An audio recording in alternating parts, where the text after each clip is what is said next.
పరలోకమందున్న మమ్మల్ని కన్న తండ్రి, దయగలిగిన మా దేవ, కృపగలిగిన మా తండ్రి, మహోన్నతుడా, మహాగణుడా, మహాశక్తి సంపన్నుడా, మీ ఘనమైన నామమునకు, శ్రేష్టమైన నామమునకు, శక్తి కలిగిన ఉన్నతమైన నామమునకు ప్రభు అయిన యేసుక్రీస్తు వారి పేరట స్తుతులు స్తోత్రములు చెల్లిస్తున్నాం నాయన.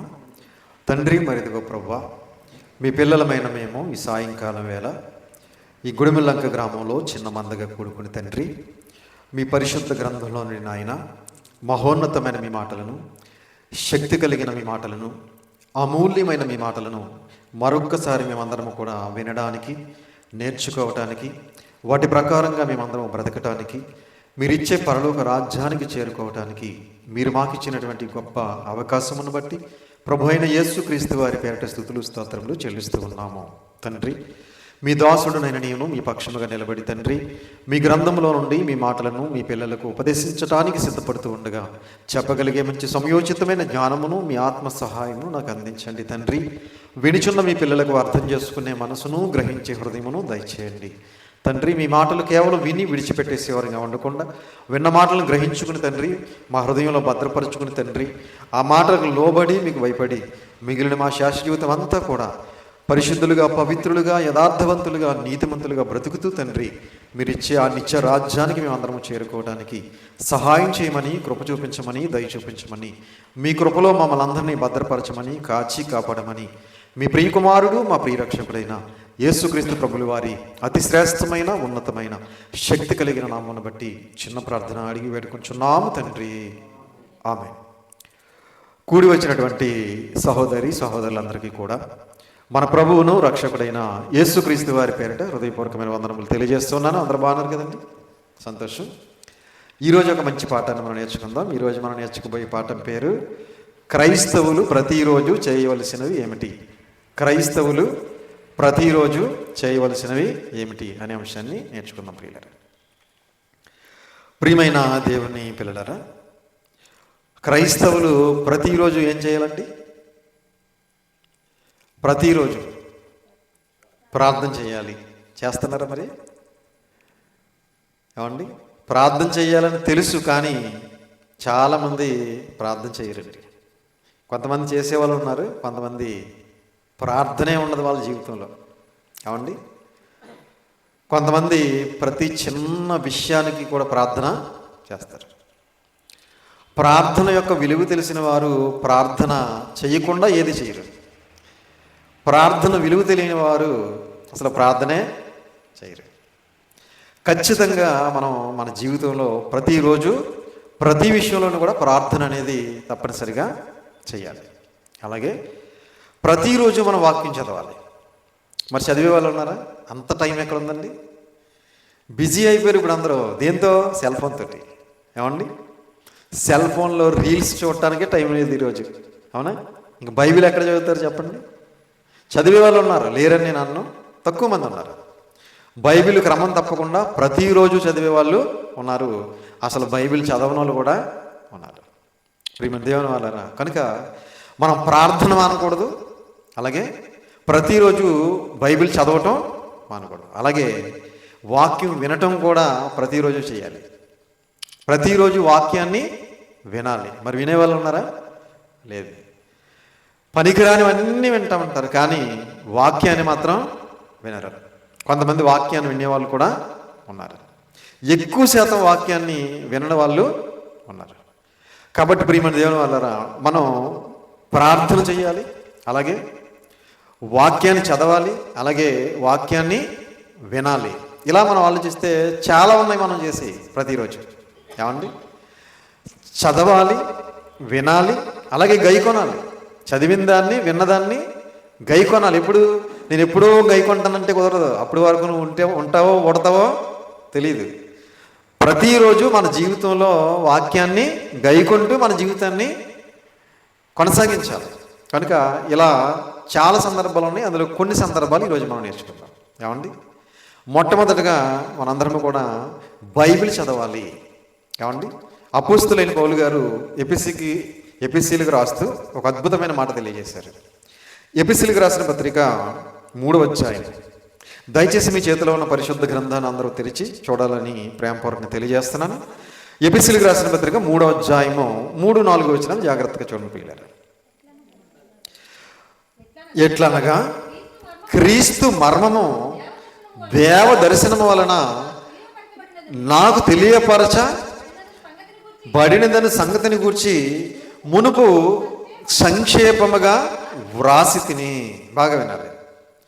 అపోస్తలుడైన పౌలు గారికి క్రీస్తు మర్మం గురించి దేవుని యొక్క దర్శనంలో ఆయనకి తెలియపరచబడిందంట. ఏమండి, మర్మం అంటే రహస్యం అని మనం విన్నాం కదా. క్రీస్తు యొక్క రహస్యాలు అపోస్తలుడైన పౌలు గారికి దేవుని యొక్క దర్శనం ద్వారా తెలియపరచబడిందంట. అవన్నీ కూడా మునుపు సంక్షేపముగా ఏం చేశారట, వ్రాసేసాడంట. పౌలు గారికి తెలియపరచబడినటువంటి కొన్ని సంగతులు ఆయన వ్రాసాడట పరిశుద్ధాత్మ ప్రేరణతో. మనం ఏం చేయాలి ఇప్పుడు? వాటిని కింద చెప్తున్నాడు చూడండి ఆయన. మీరు దానిని చదివిన ఎలా దానిని బట్టి ఆ క్రీస్తు మర్మమును గూర్చిన నాకు కలిగిన జ్ఞానమును గ్రహించుకొనగలరు. ఏమండి, నాకు దేవుని యొక్క దర్శనం వచ్చింది. ఆ దర్శనంలో కొన్ని రహస్యాలు నాకు తెలియపరచబడ్డాయి. అవన్నీ కూడా మీకు వ్రాసాను పరిశుద్ధాత్మ ప్రేరణతో. మీరు ఏం చేయాలి ఇప్పుడు? నాకు దర్శనం వస్తుందని నువ్వు కూడా వెళ్ళి మోకరించి ప్రార్థన చేయడం కాదు. ఏం చేయాలి? వ్రాయబడినటువంటి సంగతులను మనం చదవాలి. ఏమండి, అదే చెప్తున్నారు పౌలు గారు. మీరు వాటిని చదివిన ఎడల దానిని బట్టి ఆ క్రీస్తు మర్మమును గూర్చి నాకు కలిగిన జ్ఞానము గ్రహించుకొనగలరు. కాబట్టి నేను రాసినటువంటి సంగతులు మీరు చదివితే మీరు వాటిని ఏం చేస్తారు? గ్రహించుకోగలుగుతారు. ఏమండి, చదవాలి. చాలామంది చదవరండి. ఏం చేస్తారంటే వినేసి వెళ్ళిపోతారు అంతే. వినేసి వెళ్ళిపోతే గ్రహించుకోలేరు. ఏమండి, ఇక్కడ వింటారు, ఇంటికి వెళ్ళిన తర్వాత ఏం చేయాలి? చదవాలి. ఇక్కడ విన్నదాన్ని ఇంటికి వెళ్ళిన తర్వాత చదివితే మీరు గ్రహించుకోగలుగుతారు. ఇక్కడ వినేసి విడిచిపెట్టేస్తే చదవకపోతే గ్రహించుకోగలుగుతామండి? గ్రహించుకోలేము ప్రియులారా. మరి ఎలా చదవాలి? ఏమండి, ఎలా చదవాలో చూద్దాం ఒకసారి. యెషయా గ్రంథం 34వ అధ్యాయం. యెషయా గ్రంథము 34వ అధ్యాయము 16వ వచనం జాగ్రత్తగా చూడండి పిల్లలు. యెషయా గ్రంథము 34వ అధ్యాయం 16.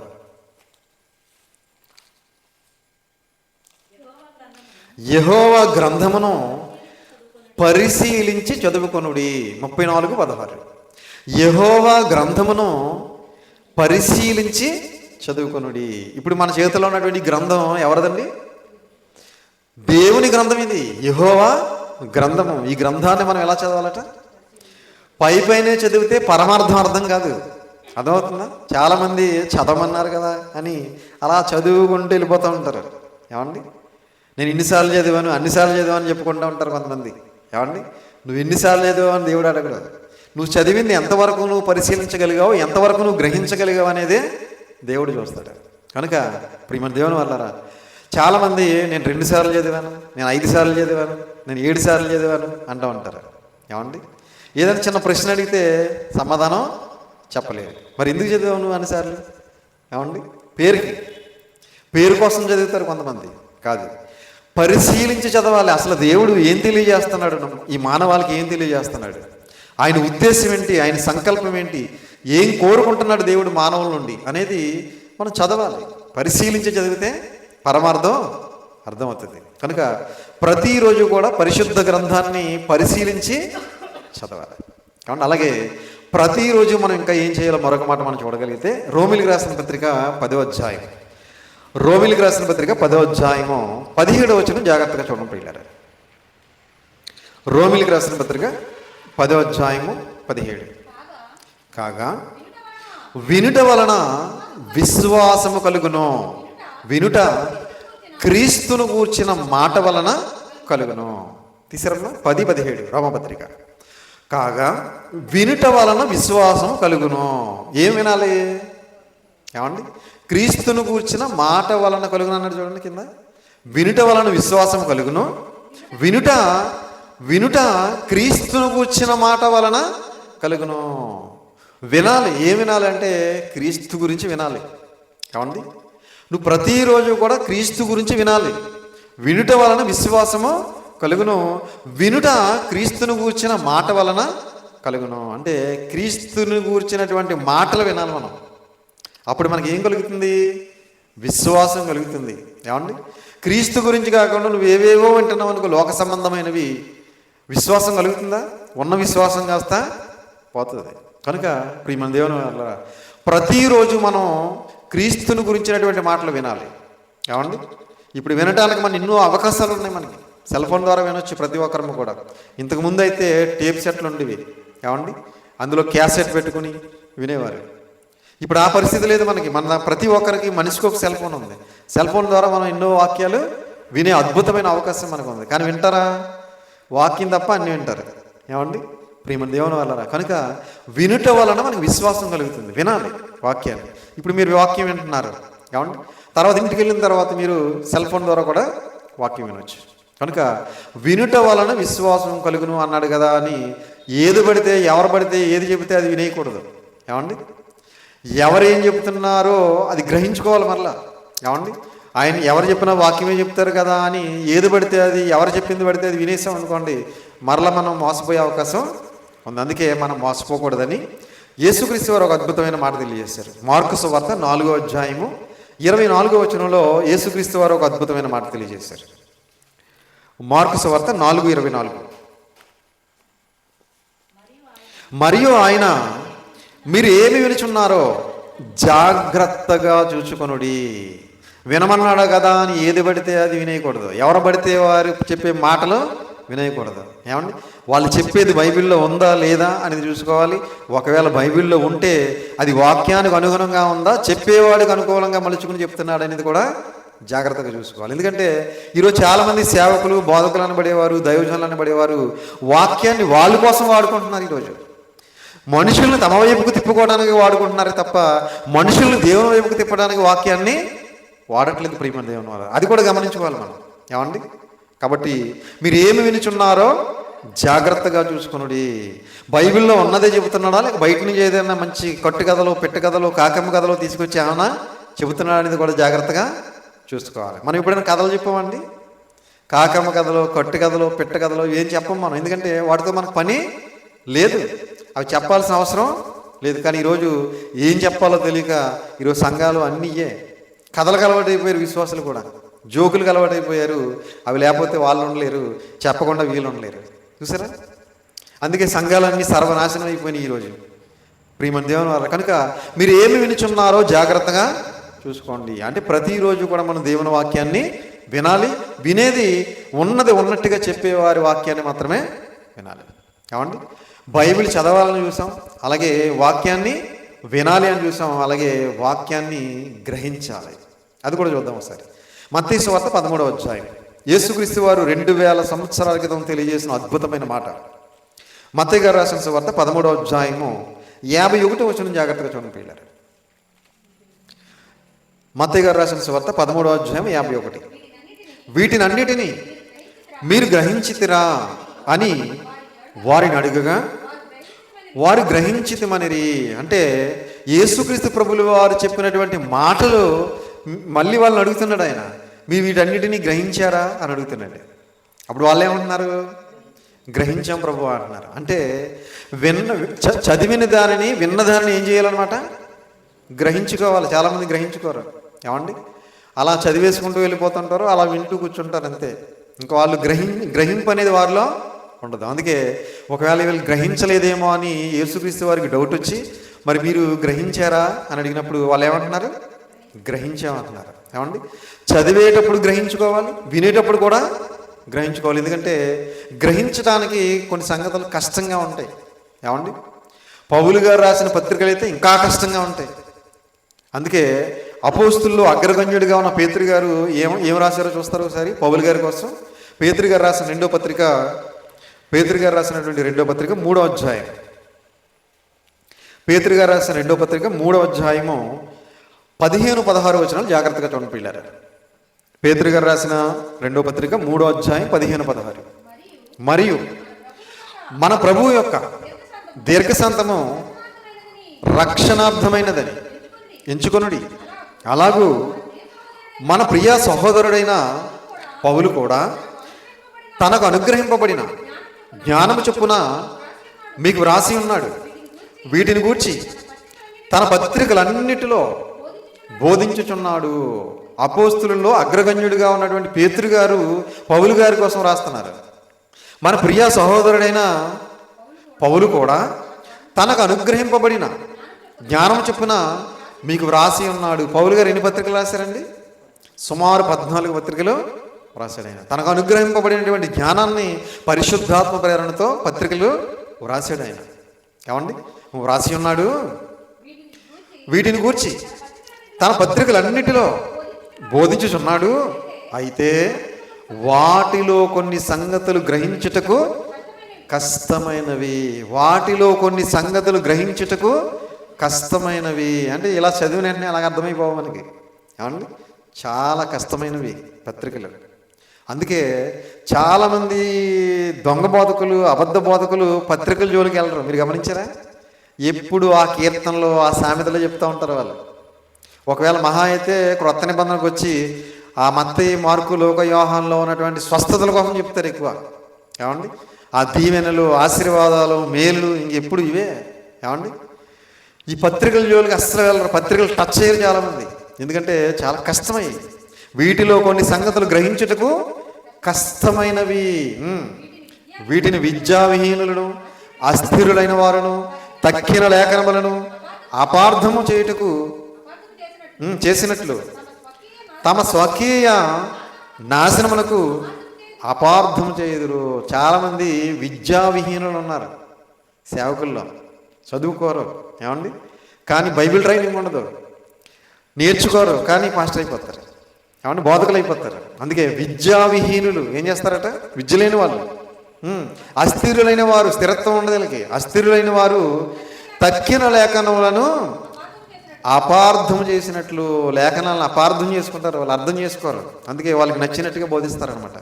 ఏమండి కాబట్టి ప్రియమైన దేవుని వల్లరా గ్రహించుటకు కష్టంగా ఉంటాయి. కాబట్టి కష్టమైనా సరే మనం ఏం చేయాలంటే జాగ్రత్తగా దేవుణ్ణి అడుగుతూ, ఇది అర్థం కావట్లేదు నాయన, ఇది అర్థం చేసుకునే మనసు, గ్రహించే హృదయము నాకు దయచేయండి తండ్రి అని ప్రార్థన చేసుకుంటూ బైబిల్ చదివితే అర్థమవుతుంది. అంతేనండి. దేవుని అడగాలి. దేవుని అడిగితే దేవుడు మనోనేత్రాలు వెలిగిస్తాడు. అర్థం చేసుకునే మనసు, గ్రహించే హృదయాన్ని దయచేస్తాడు. కనుక గ్రహించట్లేదు అనుకోండి, మనం చదివిన దాన్ని, విన్నదాన్ని గ్రహించట్లేదు అనుకోండి, ఏం జరుగుతుందో తెలుసండి? చూస్తారు ఒకసారి. మత్తయి సువార్త 13వ అధ్యాయం. మనం చదివిన దాన్ని, విన్నదాన్ని గ్రహించట్లేదు అనుకోండి, ఏం జరుగుతుందో చూడగలిగితే మత్తయి గారు రాసినటువంటి సువార్త 13వ అధ్యాయము 19వ వచనం చూడండి పిల్లలు. ఎవడైనను రాజ్యమును గూర్చిన వాక్యము వినియు గ్రహింపక ఉండగా దుష్టుడు వచ్చి వాని హృదయములో విత్తబడిన దానిని ఎత్తుకొని పోను. అదండి చాలండి. గ్రహించకపోతే ఏమవుతుందంటే దుష్టుడు వస్తాడు. దుష్టుడు వచ్చి మన హృదయంలో విత్తబడినటువంటి వాక్యం అనే విత్తనాలు ఏం చేస్తాడు? ఎత్తుకుపోతాడు. అప్పుడు మనకు భయము, భక్తి, విశ్వాసము, ఆసక్తి ఇలాంటివి ఏమీ ఉండవు ప్రియులరా. కనుక ఈరోజు ప్రపంచ క్రైస్తవులందరి పరిస్థితి ఏంటి అంటే ఇదే, గ్రహించట్లేదు. అందుకే వారి హృదయంలో విత్తబడినటువంటి వాక్యం అనే విత్తనాలు దుష్టుడు వచ్చి ఎత్తుకుపోతున్నాడు. అందుకే భయము, భక్తి, విశ్వాసం, వాక్యం అంటే ఆసక్తి, పరలోకం వెళ్ళాలని ఆలోచన ఇలాంటివి ఏమీ లేకుండా పోయాయి ప్రియమైన దేవుని వల్ల. కనుక మనం చదివే వాక్యాన్ని, వినే వాక్యాన్ని ఏం చేయాలి? గ్రహించాలి అని నేర్చుకున్నాం. అలాగే ఇంకా మనం ప్రతిరోజు ఏం చేయాలంటే మరొక మాట, కొలస్సీలకు రాసిన పత్రిక 1వ అధ్యాయము 7వ వచనం చూడండి ప్రియులారా. కొలస్సీలకు రాసిన పత్రిక 1వ అధ్యాయము 7వ వచనం. కొలస్సీలకు రాసిన పత్రిక 1:7. ఎపఫ్రాను మా ప్రియుడైన తోడి దాసుని వలన మీరు ఈ సంగతులను నేర్చుకుంటిరి.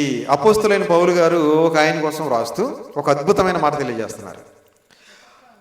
ఎపఫ్రాను మా ప్రియుడైన తోడి దాసుని వలన మీరు ఈ సంగతులను నేర్చుకుంటిరి.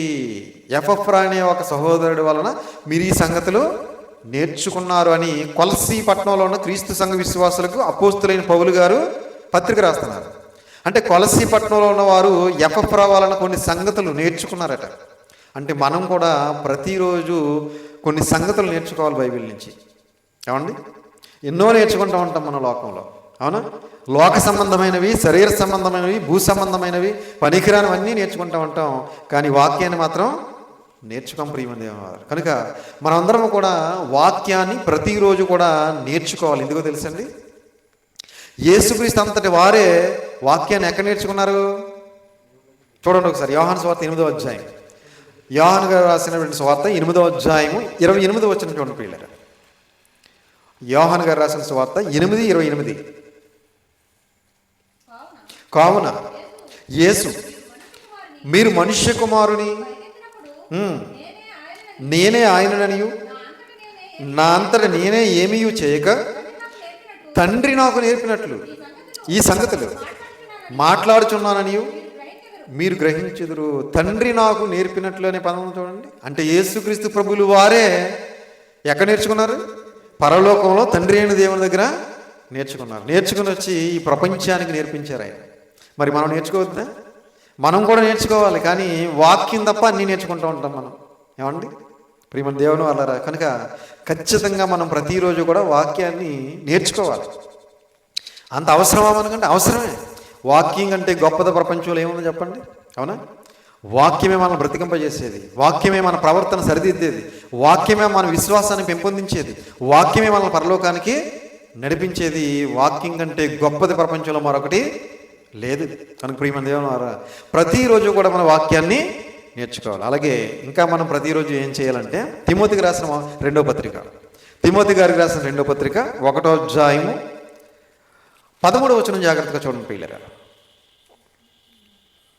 తిమోతి గారికి రాసినటువంటి 2వ పత్రిక 1వ అధ్యాయము 13వ వచనం.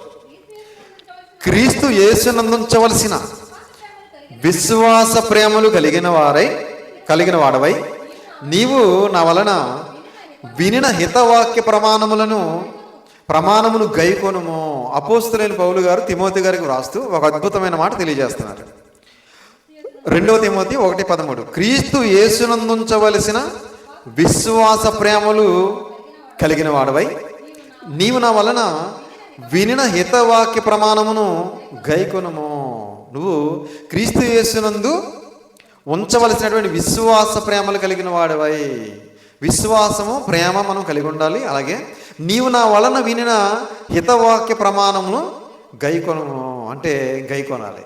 నువ్వు నా ద్వారా ఎన్నో సంగతులు విన్నావు కదా, విన్నటువంటి ఈ సంగతులను నువ్వేం చేయాలి? గైకొనాలి. వినేసి విడిచిపెట్టేయటం కాదు, చదివేసి మర్చిపోవటం కాదు, విన్నదాన్ని నువ్వేం చేయాలంటే గైకొనాలి అని అపోస్తలుడైన పౌలు గారు తిమోతి గారికి వ్రాస్తున్నారు. కాబట్టి మనం వినటమే భక్తి అనుకుంటున్నాం, మనం చదవటమే భక్తి అనుకుంటున్నాం మనం. అవునా? కాబట్టి వినటమే కాదు, చదవటమే కాదు, విన్న దానిని, చదివిన దానిని మనం ఏం చేయాలి? గైకొనాలి. గైకొనకపోతే ఇంకెందుకు చెప్పండి? విన్నా అనవసరం, చదివినా అనవసరం. కాబట్టి మనం అందరం కూడా వాక్యాన్ని గైకొనాలి ప్రతిరోజు కూడా. ఏమండి?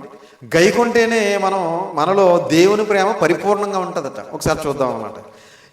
యోహాను గారు రాసినటువంటి 1వ పత్రిక 1వ అధ్యాయం. యోహాను గారు రాసిన 1వ పత్రిక 2వ అధ్యాయం, క్షమించాలి. యోహాను గారు రాసిన 1వ పత్రిక 2వ అధ్యాయము 5వ వచనం జాగ్రత్తగా చూడండి పిల్లలు. యోహాను గారు రాసిన 1వ పత్రిక 2వ అధ్యాయం 5వ వచనం. ఆయన వాక్యము ఎవడు గైకొనునో వానిలో దేవుని ప్రేమ నిజముగా పరిపూర్ణమాయను. ఏమంటే తీసిరా? యోహాను గారు రాసిన 1వ పత్రిక, సువార్త కాదు, యోహాను గారు రాసిన 1వ పత్రిక 2వ అధ్యాయము 5వ వచనం. ఆయన వాక్యము ఎవడు గైకొనునో వానిలో దేవుని ప్రేమ నిజముగా పరిపూర్ణమాయను. దేవుని ప్రేమ మనలో నిజంగా పరిపూర్ణంగా ఉండాలి అంటే మనం ఏం చేయాలి? వాక్యాన్ని గైకొనాలి. వాక్యాన్ని గైకొనకపోతే దేవుని ప్రేమ మనలో పరిపూర్ణంగా ఉండదు ప్రియమైన దేవుని వాళ్ళారా. కనుక ఈరోజు చాలా మందిలో దేవుని ప్రేమ పరిపూర్ణంగా లేదు అంటే వాక్యాన్ని గైకొనట్లేదు, కాబట్టి దేవుని ప్రేమ పరిపూర్ణంగా లేదు. కాబట్టి ప్రతిరోజు కూడా మనం అందరము వాక్యాన్ని ఏం చేయాలి? గైకొనాలి. ఆదివారం గైకొనటం కాదు, శుక్రవారం గైకొనటం కాదు, ప్రతిరోజు గైకొనాలి. ఏమండి? ప్రతిరోజు మనం చేయవలసింది చూస్తున్నాం ఇప్పుడు మనం. ఏమండి? వాక్యాన్ని గైకొనాలి. అలాగే ఇంకేం చేయాలో మరొక మాట. మార్కు సువార్త 16వ అధ్యాయం. మార్కు గారు రాసిన సువార్త 16వ అధ్యాయము 15వ వచనం జాగ్రత్తగా చూడండి పిల్లలు. మార్కు గారు రాసిన సువార్త 16వ అధ్యాయము 15వ వచనం. మరియు మీరు సర్వలోకమునకు వెళ్ళి సర్వ సృష్టికి సువార్తను ప్రకటించుడి. మీరు సర్వలోకమునకు వెళ్ళి సర్వ సృష్టికి సువార్తను ప్రకటించుడి అంటే ప్రతిరోజు మనం ఏం చేయాలంటే వాక్యాన్ని ప్రకటించాలి. ఒక్క సేవకుడు మాత్రమే ప్రకటించడం కాదు, ప్రతి విశ్వాసి మీద వాక్యం ప్రకటించే బాధ్యత ఉంది. కాబట్టి ప్రతిరోజు మన వాక్యాన్ని ప్రకటించాలి. నాకులాగా మీరు ప్రసంగాలు చేయాల్సిన అవసరం లేదు. మీరు విన్న 4 మాటలే మీరు తెలియని వాళ్ళకి తెలియజేస్తే అదే ప్రకటించటం, అవునా? మాకులాగా మీరు ఇలా చెప్పటం ఒకవేళ మీకు రాకపోవచ్చు, కానీ యేసుక్రీస్తు మన పాపాల కోసం చనిపోయాడని, యేసుక్రీస్తు ద్వారానే మనకి పరిశుద్ధత వస్తుందని, పరలోకం వస్తుందని చెప్పలేమండి 4 మాటలు. ఎన్నో మాటలు లోక సంబంధమైన మాట్లాడతాం, కానీ నోరు తెరిచి 4 మాటలు దేవుడి కోసం చెప్పం. కాబట్టి దేవుని మాటలు మనం ప్రయాణం చేస్తున్నప్పుడు కావచ్చు, ఎక్కడికైనా ఫంక్షన్కి వెళ్ళినప్పుడు కావచ్చు, ఎక్కడైనా కూర్చున్నప్పుడు కావచ్చు, ఆ 4 మాటలు మనం నేర్చుకున్నటువంటి మాటలు ఉంటాయి చూసారా, ఆ మాటలు చెప్పి వారిని కూడా బలపరిచి వారిని కూడా దేవునిలోనికి నడిపించాల్సినటువంటి బాధ్యత మనందరి మీద ఉంది. కొంతమంది సిగ్గుపడుతూ ఉంటారు. ఏమండి, వాక్యం ప్రకటించడానికి కొంతమంది ఏం చేస్తారు, దేవుని మాటలు చెప్పడానికి సిగ్గుపడుతూ ఉంటారు. ఏమో వీళ్ళు ఏమనుకుంటారో ఏంటో, ఏమనుకుంటే నీకు ఎందుకు, వాళ్ళు మారతారేమో నీ మాటల ద్వారా, వాళ్ళు ఒకవేళ రక్షించబడతారేమో, వాళ్ళు పరలోకానికి చేరుకుంటారేమో, చెప్పలేం కదండి. కాబట్టి ప్రియమైన దేవుని వాళ్ళారా, మనం వాక్యాన్ని ప్రకటించాల్సిన బాధ్యత మన మీద ఉంది. ప్రతిరోజు ఎవరొకరికి వాక్యం చెప్పడానికి దేవుడు ఒకవేళ అవకాశం ఇస్తే మనం వినియోగించుకోవాలి. కాబట్టి వాక్యాన్ని ప్రకటించాల్సినటువంటి బాధ్యత మనందరి మీద ఉంది అనే సంగతి మర్చిపోకూడదు. ఎందుకంటే పౌలు గారు ఒక అద్భుతమైన మాట తెలియజేశారు. కొరింథీయులకు రాసినటువంటి మొదటి పత్రిక 1వ అధ్యాయము 23వ వచనం చూడండి. కొరింథీయులకు రాసినటువంటి మొదటి పత్రిక 1వ అధ్యాయం 23. అయితే మేము సిలువ వేయబడిన క్రీస్తును ప్రకటించుచున్నాము. సిలువ వేయబడినటువంటి క్రీస్తుని ప్రకటించాలి. కానీ ఈరోజు చాలామంది సిలువ వేయబడిన క్రీస్తుని ప్రకటించట్లేదు, స్వస్థతలు చేసిన క్రీస్తుని ప్రకటిస్తున్నారు. మీరు ప్రభువుని నమ్ముకోండి మీకు స్వస్థత కలుగుతుంది అంటున్నారు, ప్రభువుని నమ్ముకోండి మీ అప్పులు తీరుతాయి అంటున్నారు, ప్రభువుని నమ్ముకోండి మీకు పిల్లలు పుడతారు, ప్రభువుని నమ్ముకోండి మీకు పెళ్ళిళ్ళు అవుతాయి, ప్రభువుని నమ్ముకోండి మీకు వేసాలు వస్తాయి. ఇది ప్రకటిస్తున్నారు ఈరోజు. అది కాదు ప్రకటించాల్సింది. ఏది? ఇదిగో ప్రభు మన పాపాల కోసం సిలువలో చనిపోయాడు, ప్రభు మన పాపాల కోసం సమాధి చేయబడ్డాడు, ప్రభు మళ్ళా తిరిగి మన కోసం తిరిగి 3వ దినాన్న లేచాడు అని, ప్రభు మన కోసం తిరిగి రాబోతున్నాడు. ఇది ప్రకటించాలి. అది ప్రకటించడం మానేసి మీకు ఏదో ఉద్యోగం ఇస్తాడు, అది ఇస్తాడు, ఇది ఇస్తాడని మభ్యపెట్టి ఏమంటే లోక సంబంధమైన వాటి కోసం, భూ సంబంధమైన వాటి కోసం, శరీర సంబంధమైన వాటి కోసం ప్రకటిస్తున్నారే తప్ప, ఇదిగో మీ పాపాలు పోవాలంటే ప్రభువుని నమ్ముకోండి, మీరు పరలోకం చేరాలంటే ప్రభువుని నమ్ముకోండి అని చెప్పేవాళ్ళు తక్కువ ఉన్నారు పిల్లలు. కనుక ఇలా చెప్పడానికి మనం సిగ్గుపడకూడదు. ఎందుకంటే చాలామంది సిగ్గుపడుతూ ఉంటారు. అందుకే పౌలు గారు ఒక అద్భుతమైన మాట తెలియజేశారు. రోమపత్రిక 1వ అధ్యాయం, రోమిలికి రాసిన పత్రిక 1వ అధ్యాయంలో పౌలు గారు సువార్త ప్రకటించడానికి ఆయన సిగ్గుపట్టలేదంట. చూడండి ఒకసారి, రోమపత్రిక 1వ అధ్యాయము 15వ వచనం. కాగా నా వలనైనంత మట్టుకు రోమాలోని మీకును సువార్త ప్రకటించుటకు సిద్ధముగా ఉన్నాను. సువార్తను గురించి నేను సిగ్గుపడేవాడను కాను. చాలండి. రోమపత్రిక 1వ అధ్యాయం 15వ వచనం మరలా చదవండి. కాగా నా వలనైనంత మట్టుకు రోమాలోని మీకును సువార్త ప్రకటించుటకు సిద్ధముగా ఉన్నాను. నా వలన ఎంతైతే అవుతుందో అంతవరకు కూడా ఈ రోమా పట్టణంలో సువార్త ప్రకటించడానికి నేను ఎలా ఉన్నాను? సిద్ధంగా ఉన్నాడంటే ఆయన. సిద్ధంగా ఉన్నాను, సువార్తను ప్రకటించుటకు నేను సిగ్గుపడివాడను కాను. సిగ్గుపట్టలేదు పౌలు గారు, కానీ మనం సిగ్గుపడతాం. బైబిల్ అటు వెళ్ళటానికి సిగ్గుపడతారు కొంతమంది. ఏమండి, ప్రార్థన చేసుకోవడానికి సిగ్గుపడుతూ ఉంటారు కొంతమంది. ఏమండి, కాబట్టి మనం సువార్త ప్రకటించడానికి సిగ్గుపడకూడదు. మనం నేర్చుకున్నటువంటి మాటలు మనలోనే ఉంచుకోకూడదు, మనలోనే బంధించకూడదు. మనం నేర్చుకున్న వాక్యాన్ని అనేక మందికి తెలియచేయాల్సినటువంటి బాధ్యత మన మీద ఉంది. మారతారా మనకు అనవసరం. మారితే వాళ్ళు అదృష్టవంతులు, మారకపోతే దురదృష్టవంతులు. అంతే కదండి. మనం చెప్పామా లేదా అన్నది ముఖ్యం. వాళ్ళు విని గ్రహించుకుని గమనించుకుని అర్థం చేసుకుంటే వాళ్ళు ధన్యులు. కనుక చెప్పాల్సినటువంటి బాధ్యత మన మీద ఉంది. కాబట్టి ప్రతిరోజు మనం ఏం చేయాలి? వాక్యాన్ని చదవాలి, అలాగే వాక్యాన్ని వినాలి, అలాగే చదివిన దాన్ని విన్నదాన్ని గ్రహించాలి, అలాగే నేర్చుకోవాలి, అలాగే గైకొనాలి, అలాగే ప్రకటించాలి. ఇవన్నీ కూడా ప్రతిరోజు మనం చేయాలి. మన జీవితంలో మనం మనం అందరము కూడా టిఫిను భోజనం అలాగే ఎలా చేస్తున్నామో అలాగే వాక్యాన్ని కూడా అదేవిధంగా మన జీవితంలో చేసినట్లయితే మన జీవితంలో కొంతమందిని మనం దేవుళ్ళలో నడిపించిన వాళ్ళం అవుతాం. మనం కూడా పరలోక రాజ్యానికి చేరుకోగలుగుతాం. కాబట్టి అందరూ ఆ విధంగా చేయాలని ప్రేమపూర్వకంగా తెలియజేస్తూ ఈ మాటలు ముగిస్తున్నాను. తలలు వంచండి, ప్రార్థన చేసుకుందాం. ప్రార్థన. పరలోకమందున్న మమ్మల్ని కన్న తండ్రి, మీ ఘనమైన నామమునకు, శ్రేష్టమైన నామమునకు, శక్తి కలిగిన నామమునకు ప్రభు అయిన యేసుక్రీస్తు వారి పేరట స్థుతులు స్తోత్రములు చెల్లిస్తున్నాం నాయన. తండ్రి, మరి ఇదిగో ప్రభువా, ఇప్పటి వరకు మీ పరిశుద్ధ గ్రంథంలో నుండి తండ్రి ఎన్నో విలువైన మాటలు, అమూల్యమైన మాటలు, శక్తి కలిగిన మాటలు మేమందరం కూడా విన్నాం తండ్రి. విన్న మాటలు విని విడిచిపెట్టేసేవారంగా ఉండకుండా నాయన, విన్న మాటలను గ్రహించుకుని తండ్రి, మా హృదయంలో భద్రపరచుకుని తండ్రి, ఆ మాటల ప్రకారంగా మేమందరము బ్రతుకుతూ తండ్రి మీరిచ్చే పరలోక రాజ్యాన్ని మేమందరము చేరుకోవడానికి సహాయం చేయండి. తలలు వంచి ప్రార్థన చేస్తున్న మమ్ములను, మా కుటుంబాలను దయతో జ్ఞాపకం చేసుకోండి. మేము ఏ విషయంలోనైనా ఒకవేళ తప్పిపోతున్నామేమో తండ్రి, మమ్మల్ని మేము గమనించుకుని గ్రహించుకుని తండ్రి మీ వాక్యం ద్వారా మా జీవితాన్ని సరిదిద్దుకుంటూ మా విశ్వాసాన్ని అభివృద్ధిపరచుకుంటూ ప్రతి విషయంలోనూ కూడా తండ్రి వాక్యానుసారమైన ఆలోచనలతో వాక్యానుసారమైన ప్రవర్తన కలిగి జీవించడానికి సహాయం చేయండి. తలలో వంచి ప్రార్థన చేస్తున్న మమ్మల్ని అందరినీ మీ కృపలో భద్రపరచండి, బలపరచండి, మీ చిత్తానుసారంగా నడిపించండి. మా పరసంబంధమైన ప్రతి ఆశీర్వాదంతో ఆశీర్వదించి దీవించి సమస్త మహిమ, ఘనత, ప్రభావాలు మీరే పొందుకోమని మీ ప్రియ కుమారుడు, మా ప్రియ రక్షకుడైన యేసుక్రీస్తు వారి పేరిట చిన్న ప్రార్థన అడిగి వేడుకొనుచున్నాము తండ్రి. ఆమేన్. అందరికీ వందనాలు.